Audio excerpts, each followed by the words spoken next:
Hey friends, it's Ian Khan here at HLTH2025. I'm here with Gail from CodaMetrix, and she's going to tell us how information generation, information creation is really transforming the healthcare industry. And there's some incredible insights she's going to share. Gail, welcome to The Futurist here at Health. I love this place. The show's been amazing. You were telling me a little bit about that you've been so busy as well. Yeah. What have you been up to here? Because I want to see what everybody's up to. So we've been having conversations with potential partners, potential investors, trying to figure out what the growth opportunities are for the revenue cycle business, autonomous coding generally, right? There's been a lot of noise in the market from the ambient vendors about this space, and I've been sort of like digging in and trying to figure out if that's a likely play or not. Yeah. So within the healthcare space, I feel, and you said, and we talked, that a challenge is human error. Yeah. Information entry. What is that? Is that a problem? Are humans making errors? Yeah, so in most health systems, they still have human coders doing coding. Okay. And they may have a one coder for every 1 to 2 doctors. So the ratios can be kind of high. And what we find is that while they believe that they are at 95% accuracy, when you dig under the covers and you start to test their results, they're more like 75% accuracy. They just get lucky and the payers pay more. So now that the payers are coming out with their own AI tools that are going back through and scrubbing that information, they're going to have much lower pass-through rates. And because we have a consistent system for coding that can stand up to those payer AI bots, we can actually help them compete against that AI bot. Is this kind of a new era of coding with AI, right? That's kind of part one of the question. And the part two is does AI not make coding mistakes, and why not? So AI makes coding mistakes. The way we build the models is we test them consistently and get them to certain quality levels. And we do use some human coders to validate the results of the model all along the way, which allows us to calibrate and say okay, you could have a client who says my tolerance for the error rate is higher, or my tolerance for the error rate is lower. So there are some errors.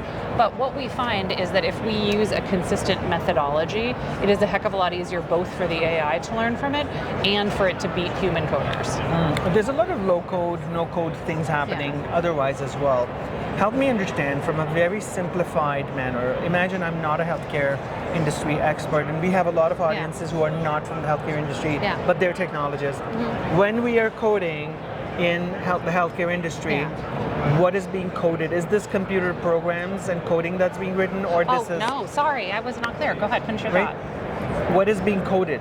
What is this error? So in theory, every time a physician documents a visit with a patient, it then needs to get coded in order to get paid by the health plans. So the coding language is really how health systems and health plans communicate. So it is not, it is not HTML coding, it's not that kind of coding. It is CPT codes and ICD-9 codes that identify a patient's diagnosis and a patient's conditions that they have coming into it, and then what gets done to them in the health system. Who's coding this right now? Humans are doing it. So they read the note. Physicians are? Sometimes physicians, sometimes coders. There's an entire group of people called coders who do actually get a certification in order to actually do this coding, and they will go through the physician note and identify both the things that happen to the patient and what their conditions are. So, and I'm having a very basic conversation just to understand. So physicians saw the patient, they did their pajama time, they wrote down the code, they wrote down everything, or they maybe dictated in the microphone, or maybe now there's some platforms here where physicians are able to tell what's going on, or hey, I saw this patient and the patient did that and this, and those platforms are auto-coding.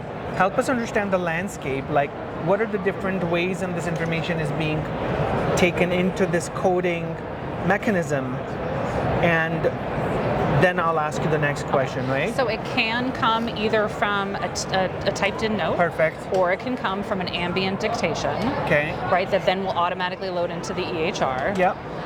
Or it can come from this more old-school dictation methodology.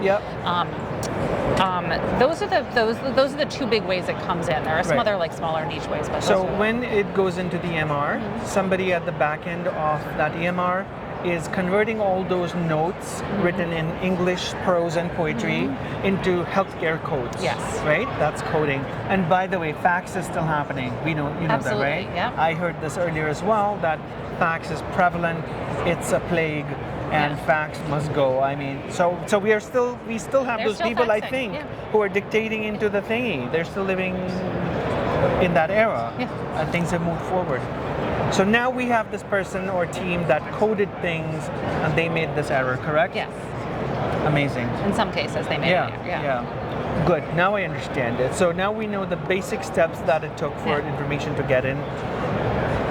AI, as far as I know, when you teach it LLM and machine learning, it's great. It doesn't make much mistakes if it's trained properly and it's a small language model rather than you're trying to boil the ocean. What are platforms like yours using, or are they using a small number of words, or are you using the entire vocabulary of the world? What I'm trying to say is, are we dealing with a Google Gemini kind of a breadth, a Chat GPT kind of a breadth, or this is a very specialized model of words, curated, trained? Yep, it's usually reasonably specialized. So we roll out to our clients by service line. So we'll do the radiology service line, so the imaging service line, pathology for labs, and then we'll do the things that happen to a patient while a provider is rounding in the hospital. Okay. So you do sort of curate the language that comes in across the service line, because pathology is talking about cell mutations and cytology and all these other things. Radiology is like MR, CT, all this. The language is different depending. Yeah. So, and what I'm trying to say is that when you super train AI in a very narrow lane, the margin of error goes down. The error it makes goes down. Yes. And this is a thing for people. They think technology is running after them, and robots are running after you, and they're going to take away. It's not. AI has advanced a lot than the last 2 years. 2 years ago you would hear a lot about hallucinations and whatnot, but now it's becoming so much more better that industry is actually adopting these changes.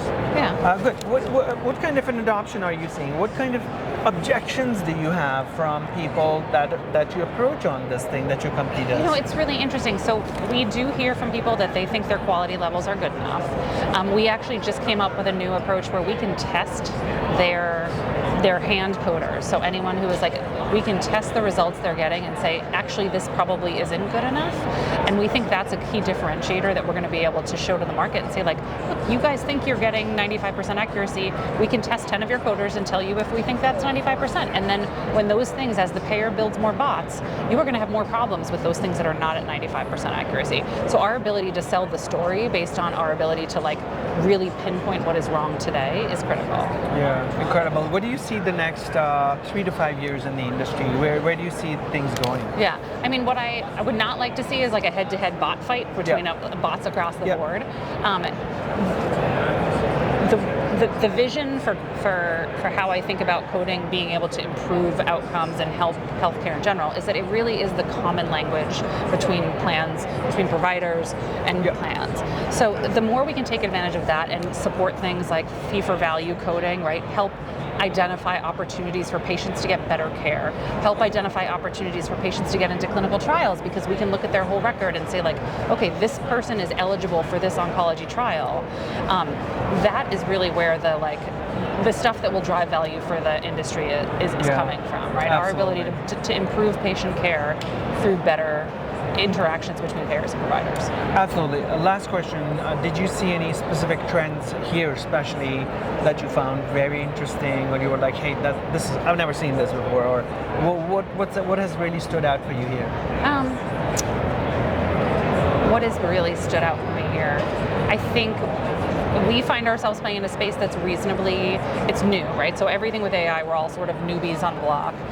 Ours is competitive. There's lots of new entries. So how do we how do we differentiate ourselves against other people coming and saying they can do what we can do? Because I hear language that sounds like our language out in the market, and I think our tools are differentiated, we can sell to the biggest health systems, which is where the most complexity lies, right? We can service those guys. I think that differentiates us. So, but I think we need to keep an eye on that and be able to say, like, this is different and this is compelling and better because we have this longer path to being able to, like, basically code the interaction between payers and providers. Incredible. Well, thank you so much for sharing some insights with us and spending some time with us. And this was super fun. Really helping understand the basics of how industry challenges are out there. And I really appreciate your time. Thanks, Ian. Thank so you nice much. to meet you. It's a pleasure. Thanks for having me. Excellent.